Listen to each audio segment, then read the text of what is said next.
إذا كنت من المتابعين الجدد اشترك الآن في القناة ليصلك الجديد بالضغط على الزر الأحمر أسفل القناة مع تفعيل الجرس، ولا تنسوا دعم المقطع بلايك. شكرا لكم جزيل الشكر.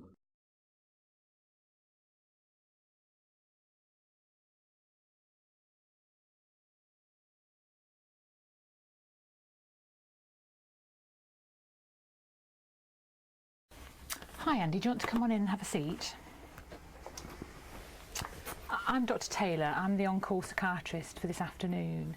I got a call this morning from your family doctor because I think you went to see him this morning along with your mum, and I gather that things have been a little bit difficult for you. You've had some rather distressing experiences. So I think your doctor thought it might be helpful for us to have a bit of a discussion about that to see if I could help. Would that be all right with you? No, it's fine. Would it be all right, Andy, for you to tell me a little bit about what's been going on? Well, you're going to think it sounds stupid, but my housemates are working for MI5. Right. And they're doing stuff to my brain. Okay. And they're out to get me. Okay, that must be very difficult for you. Okay. How long has this been going on for, Andy? About 2 months. Right. And how did you first work out that this is what was happening? I came home one time and they'd moved the TV to the other side of the room, Right. and I knew then And what was it that you knew at that moment? that they were for MI5. Right. Okay. Okay. So it's been going on a couple of months. Yeah, this new lecturer started at Right. uni, and he works for MI5. And Right.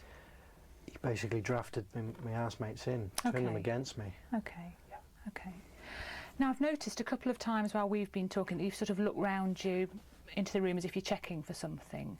Could I ask you what's happening at those times? Well, I can hear them talking about me. Right. Who is it you can hear? My housemates. Right. So that you recognise it as their voices? Yeah, I can hear them all the time. Right. How many voices can you hear, Andy? 3. There's 3 of them.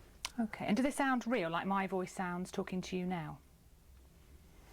Yeah, it's odd. It's like I can hear them when they're not here. Right. And So what they're not when they're not in the house with you? yeah, it's like they're in the other room or something. Okay. Okay. And can you hear what they're actually saying? Yeah, they're talking about me. Right. Okay. They're always talking about me. Okay. They're always commenting on everything that I'm doing. Right. Can you give me an example of what they would say? Well, like if I'm packing my bag to go to uni or something, Mhm. they'll comment on that, like he's Right. left the house now, Okay. Okay. or, you know. Anything else? Do they ever talk to each other, perhaps about you? Yeah, that's what they do. I mean, and now they know. They've sort of twigged that I know about them now, Right. and they're saying like I'm making trouble, Okay. and that they're gonna sort me out. Okay. Okay. What about actually talking directly to you in the way that I'm talking to you now? Does that ever happen, Andy? No. Okay. So you've been hearing the voices of your housemates. Have there been any other changes? Have there been any changes perhaps to the way you're thinking? Sometimes people tell us that their thinking changes in some way. So for example, they might feel that they're getting thoughts put into their head that aren't their own. Have you had any experiences like that? Yeah, I do think things that aren't me. Like they're putting stuff in my brain. It's not me. I'm not thinking. So different like thoughts in your brain. Yeah, that's right. like it's stupid stuff as well. It's like the other day I suddenly just started thinking about some woman in Coronation Street. I don't watch any of that crap. Right. It's not your kind of thing normally. Right. They're not my thoughts. Right. Okay. And do you have any idea how that's happening, or who's responsible? It's MI5. It's this chip they've put in my head. Right. Okay. And I can feel it all the time. Okay. So you're getting thoughts put into your brain that aren't your own. What about a different sort of experience? What about the experience that somehow other people are able to know what you're thinking, even though you haven't actually told them? No, no. Nothing like that? They're just putting stuff in my... Just putting stuff. And can I just check, Andy, as well, that you're not getting the experience when your thoughts just stop altogether, like you have no thoughts left?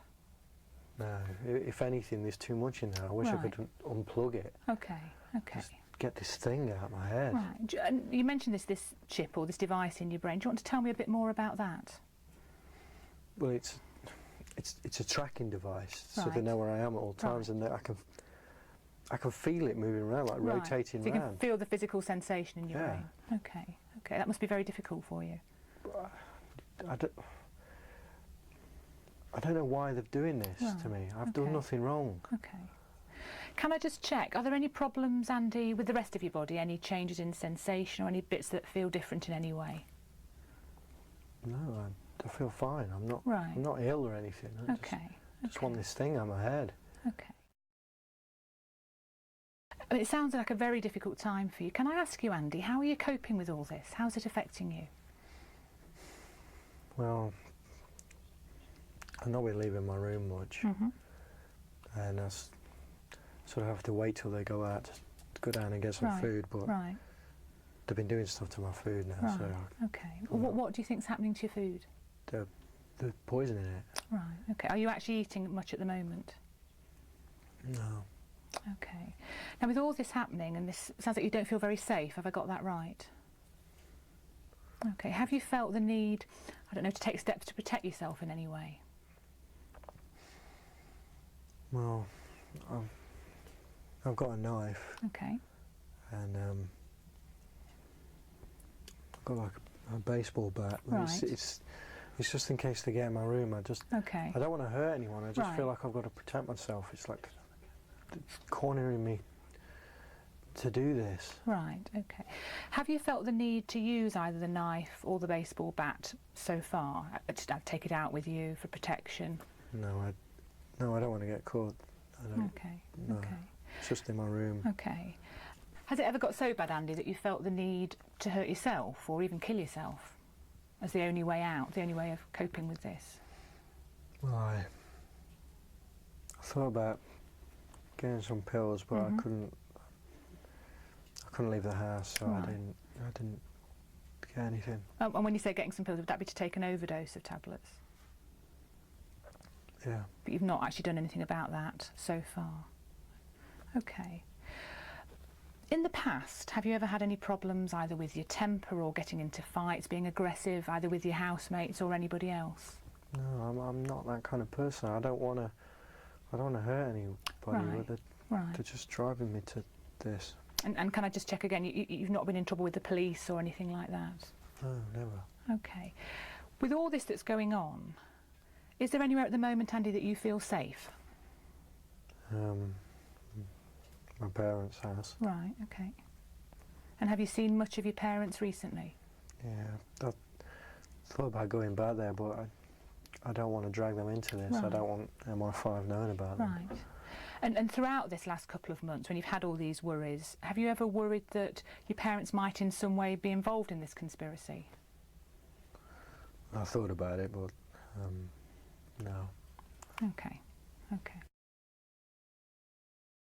Can I just check out a couple of background things with you, Andy? Your general health, is that okay? You generally fit and well? Yeah, I'm not ill. There's nothing wrong with me. Okay. It's just this thing in my head. Okay. And you're not on any regular medication from your own doctor at this stage? No, I don't take any pills. What about other drugs? And by that I'm meaning alcohol, cannabis, pills, anything else? Well, I don't drink much alcohol. Right, okay. And what about drugs like cannabis? Is my mum going to know about this? No, I think it's something that it's important that I hear about, but this wouldn't be something we'd be discussing with your mum.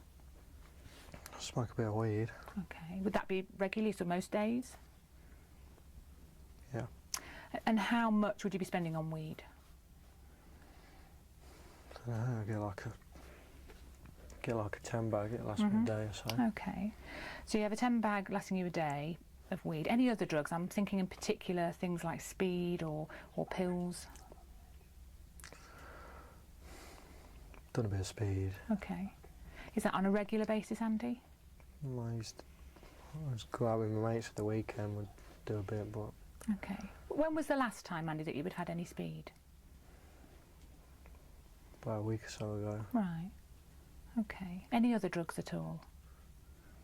No. No, but I know what you're getting at though. Mm-hmm. It's not the drugs. Right. This is. It doesn't matter how out my face I get. This is constantly there. It's always there. Okay. I guess the reason I was checking, I think it's what you've picked up on, is that sometimes when people are having the kinds of experiences that you are, they find if they take certain drugs, it can make things feel a lot worse. And I just wanted to check that hadn't been your experience. No. Okay. Okay. I appreciate from what you're saying that you're really very worried about this MI5 conspiracy and that that's the cause of the difficulties that you're having at the moment. I just wanted to check with you, do you think it could be due to anything else? I mean, I've obviously met other people who've had similar experiences and sometimes they're extremely stressed, some people might be actually mentally unwell, and just whether any of these things might be relevant to you at the moment. No, because I'm not ill. Right. It's them, and I've read books on this as well. The government know about them. Right. They know that they do this to loads of people. I don't know how they can get away with it. Okay. I've done nothing wrong. I don't know why they're doing this to me. Okay. I just want it to stop. Sure, and I think I can appreciate that. I guess what I'm wondering is whether you think there's anything that someone like me might be able to do to help you as a doctor, that sometimes meeting with someone like a psychiatrist or having medication, or for some people even coming into hospital for a short time might be helpful. Do you think any of those things would help you at the moment? I don't know. I mean, I'm only here really because of my mum. Right. I don't want to worry her. I've tried to talk to her about it, and she doesn't understand. She doesn't really believe me. I mean, do you believe me? Well, I certainly believe, Andy, that you're having a really difficult time at the moment. I guess what I'm not as sure about is what's causing this, and I'm less sure this is due to MI5. I guess what I'm wondering is that perhaps you're not as well as you might be at the moment. I mean, we've been through a lot of questions, and what I'm thinking is we need to try and come up with a way of supporting you through this. So I'm wondering, because I know your mum is, I think she's waiting in the waiting room, it might be a good chance now to get your mum in, and then perhaps the three of us can put our heads together, have a bit of a discussion about where to go from here, and try and think of getting you some proper support. Would that be all right if I got your mum in? Okay. Okay, if you want to sit there then, Andy, I'll just get your mum. Okay.